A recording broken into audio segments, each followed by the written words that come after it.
श्री कुंज बिहारी श्री हरिदास। राधे राधे दोस्तों, कैसे हैं आप सब लोग। आई होप सब अच्छे होंगे। देखिए, अभी तक आपने लाला के चैनल को सब्सक्राइब नहीं किया है ना, तो प्लीज़ लाला के चैनल को सब्सक्राइब कर लीजिए। बेल आइकन भी प्रेस कर लीजिए, जिससे लाला के जो भी न्यू वीडियोस होंगे उसकी नोटिफिकेशन आपको इजीली मिल सके। और कृषु लाडले फैशन एक ऐसा चैनल है जिस पे लड्डू गोपाल जी से रिलेटेड आपको ऑल इन टॉपिक्स पे वीडियो मिलेंगे। और आपकी कोई क्वेरीज होगी, आपका कोई सवाल होगा, तो उस पर भी आपको वीडियो मिल जाएगा। तो प्लीज़ लाला के चैनल को आप सपोर्ट कीजिएगा। तो चलिए आज के हमारे वीडियो की तरफ चलते हैं। हम आज का हमारा जो वीडियो है वो हमारी अपकमिंग एकादशी पे है, कि जो हमारी अपकमिंग एकादशी है वो उसका पालन हम किस दिन कर रहे हैं, और पारण टाइम क्या है, प्रारंभ समय क्या है, ये सब कुछ मैं आपको इसी एक ही वीडियो में बताऊंगी। तो कुछ मोटी मोटी बातें जो हैं वो हम एकादशी के बारे में जानेंगे। तो सबसे पहले तो हम ये जानते हैं कि हमारी जो आने वाली एकादशी है उसका नाम क्या है। तो देखिए, हमारी जो आने वाली एकादशी है वो फाल्गुन शुक्ल एकादशी है, जिसको हम आमल की एकादशी के नाम से जानते हैं। इसको हम और भी कुछ नामों से जानते हैं, तो वो और कुछ नाम मैं आपको बताती हूँ। कि आमल की एकादशी को हम रंगभरी एकादशी के नाम से भी जानते हैं, क्योंकि अभी वृंदावन, बरसाना और गोकुल, मथुरा सभी जगह जो है होली चल रही है, बसंत पंचमी से रंग पंचमी तक। तो इसलिए इसको रंग भरी एकादशी भी हम रंग भरी एकादशी के रूप में भी हम इसको मनाते हैं। इसको हम गौरा एकादशी भी कहते हैं। गौरा एकादशी इसलिए कहते हैं क्योंकि आज ही के दिन, मतलब जो एकादशी है आमल की, उसी दिन जो है शंकर भगवान जी ने जो है गौरा मैया का गोना करवाया था। हमारी जो गौरा मैया है, हमारी दुर्गा मैया जो है, उनका गोना हुआ था इस दिन। तो इसलिए इसको गौरा एकादशी भी कहते हैं। तो देखिए, गोविंद मास या कृष्ण पक्ष की जो हमारी एकादशी है उसको हम आमल की एकादशी कहते हैं। तो चलिए अब हम देख लेते हैं कि हम जो है इस आमल की एकादशी का पालन कब कर रहे हैं, यानी हमें व्रत किस दिन रखना है। तो हम और सभी संप्रदाय के लोग और काशी, बनारस, उज्जैन और पूरा वृंदावन और सारे ही टेम्पलों में जो है ये वाली एकादशी 3 मार्च को मनाई जा रही है। इसमें कोई कन्फ्यूज़न नहीं है 2 और 3 का, ये सिर्फ और सिर्फ 3 मार्च को ही हम जो है आमल की एकादशी मना रहे हैं। तो चलिए अब हम जान लेते हैं कि इसकी प्रारंभ तिथि क्या है, यानी प्रारंभ हमारी एकादशी कब से हो रही है। तो हमारी जो आमल की एकादशी है वो 2 मार्च को सुबह 6:39 से जो है शुरू हो जाएगी हमारी आमल की एकादशी। 2 तारीख, मैं फिर से रिपीट कर दे रही हूँ, 2 तारीख को जो है सुबह 6:39 से हमारी आमल की एकादशी की तिथि प्रारंभ हो रही है। और समाप्त कब हो रही है, 3 तारीख को सुबह 9:11 पे जो है हमारी एकादशी की समापन तिथि है।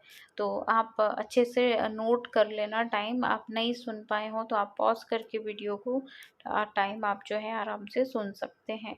इसके बाद हम चलते हैं और ये जानते हैं कि एकादशी का पारण हम किस दिन कर रहे हैं। देखिए, तो आपको तो ये बात तो पता है कि जब हम 3 को व्रत रख रहे हैं तो 4 को हमें पारण करना होता है, तो उसके अगले ही दिन करते हैं। तो आमल की जो एकादशी है उसका पारण हम 4 मार्च को कर रहे हैं। तो 4 मार्च को पारण का जो टाइम है वो मैं आपको बता देती हूँ। तो पारण का टाइम है सुबह 6:48 से लेके 9:09 के बीच में आप जो है अपनी एकादशी का पारण आप कर लें।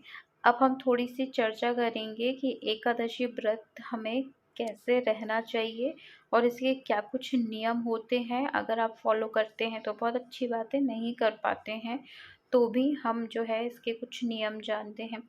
तो एकादशी का जो व्रत होता है वो त्रिदिवसीय व्रत होता है, यानी 3 दिन का व्रत माना जाता है। अगर देखा जाए तो 10वीं तिथि के सूर्य ढलने के बाद से हमारा व्रत शुरू हो जाता है। यानी हमारे गुरुजन बताते हैं कि हमें जो है 10वीं तिथि के सूर्य ढलने के बाद हमें कुछ खाना नहीं खाना है, लिक्विड ही हम कोई चीज़ ले सकते हैं, लेकिन हमें भोजन जो है त्याज्य कर देना है 10वीं तिथि से। और इसमें हमें कुछ और भी नियम है, जैसे हमें बिस्तर जो है अपना नीचे ही लगाना है। इस पे ब्रह्मचर्य का बहुत पालन किया जाता है, बिस्तर आपको नीचे लगाना होता है। और एक दिन पहले ही जो है आप अपने प्रभु श्री हरि की को याद करते करते ही आपको सोना है 10वीं तिथि को। अगले दिन सुबह आपको ब्रह्म मुहूर्त में उठना रहता है। ब्रह्म मुहूर्त में उठ के आप जो है स्नान इत्यादि अपने सभी काम से निवृत्त होकर आप जो है सुबह में ही आपको विष्णु भगवान की पूजा करना है। पंच तत्व से आपने स्नान कराएं। और आपके घर में लालन है, लड्डू गोपाल जी हैं, तो उन्हें भी आप थोड़ा लेट उठा के उनको भी पंच तत्व से स्नान करवाएं। पंच तत्व से स्नान करवाने के बाद हमारे श्री हरि को जो है पीले चीज़ें बहुत पसंद होती हैं, तो आप कोई सीजनल फल हो पीला, तो वो आप अपने लालन को ऑफर कर सकते हैं। पीले फूल का आप जो लालन को ऑफर कर सकते हैं। पूरे दिन जो है आपको प्रभु के नाम को स्मरण करते हुए या उनकी जो भी आपसे सेवा बन पड़े, पूरा दिन जिस दिन हमारा व्रत होता है पूरे दिन हमें जो है प्रभु श्री हरि का स्मरण करना है।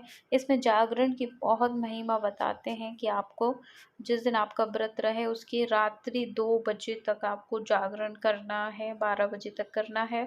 और जागरण में आपको जो है श्री हरि का कीर्तन करते हुए ही अपनी एकादशी आपको सेलिब्रेट करना है। इसके बाद हमारा पूरा दिन एकादशी में बीतेगा। कुछ लोग निराहार एकादशी रखते हैं, उनको बहुत फल मिलता है।